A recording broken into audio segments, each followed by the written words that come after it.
Hey, what's going on, guys? So I wanted to do a video.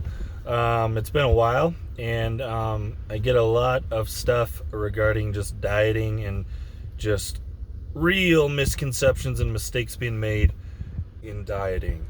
So one is just really cutting the calories really low, and doing so by taking out carbs. And so, everybody has their own diet, so I'm not here to tell anybody what is necessarily right or wrong. Or if something's working for you, then great. Everybody's body responds differently, and so I like carbs. I'm a fan of keeping them in. That's what this video is going to be about. I know there's a lot of keto folks who have had great success, and certainly that's a great way to, you know, drop some water retention and some fat short term. Mine is going to be a bit on just longer term stuff. So, I see guys that have real low calories in their dieting and they don't have any carbs, and then they're still working out and doing a lot of cardio and stuff. And at some point, where do you go from there? If you're not losing any more fat, then what? Do you drop it down to 1,000 calories? Then what?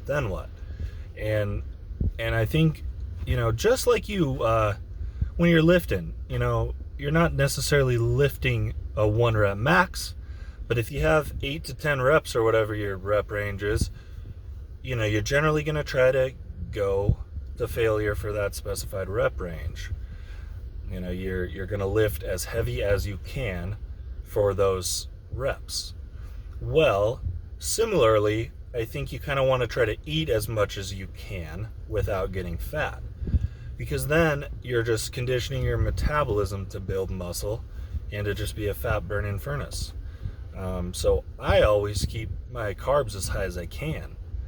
And in the off season or whatever, when you don't care about just being shredded to the bone, and it's not good to be in that condition, just super lean 24/7 in a deficit, because you're kind of creating some metabolic damage. You're training your body, that this is what I'm going to give you, and this is what you have to work with. Whereas if you're eating higher calorie and more carbs, then your body's gonna use that stuff and burn it.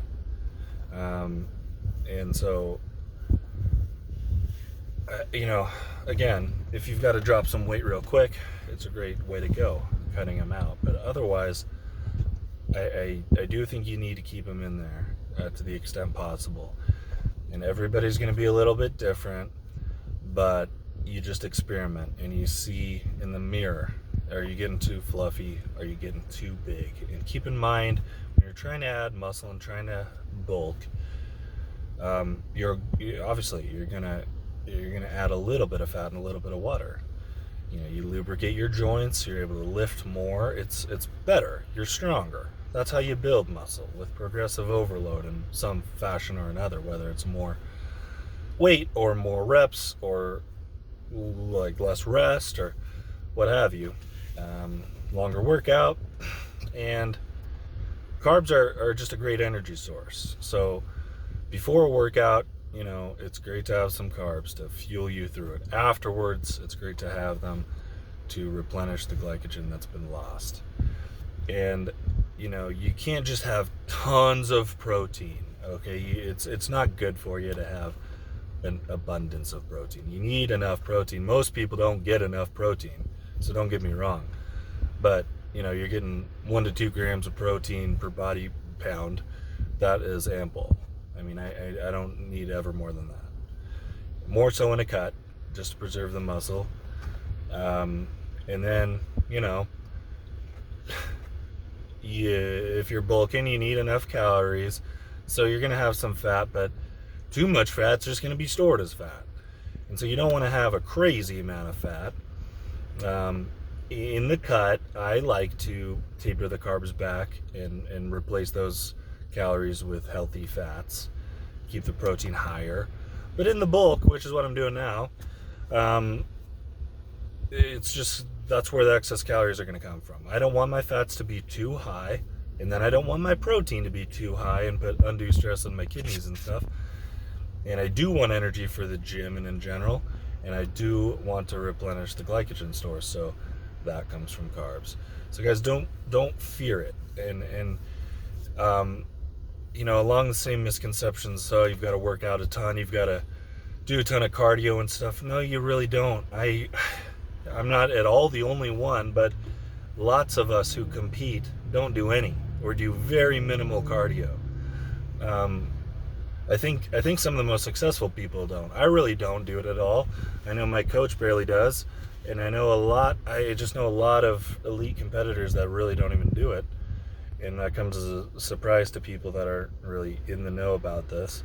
But you do it through the diet manipulation. You manipulate your diet, you control your metabolism. And that is the name of the game. You've got to get your metabolism fired up, and you've got to let the diet do the heavy lifting for you. So please let me know if you have any questions. Happy to get more specific or answer, individual questions that might pertain to where you're at the moment.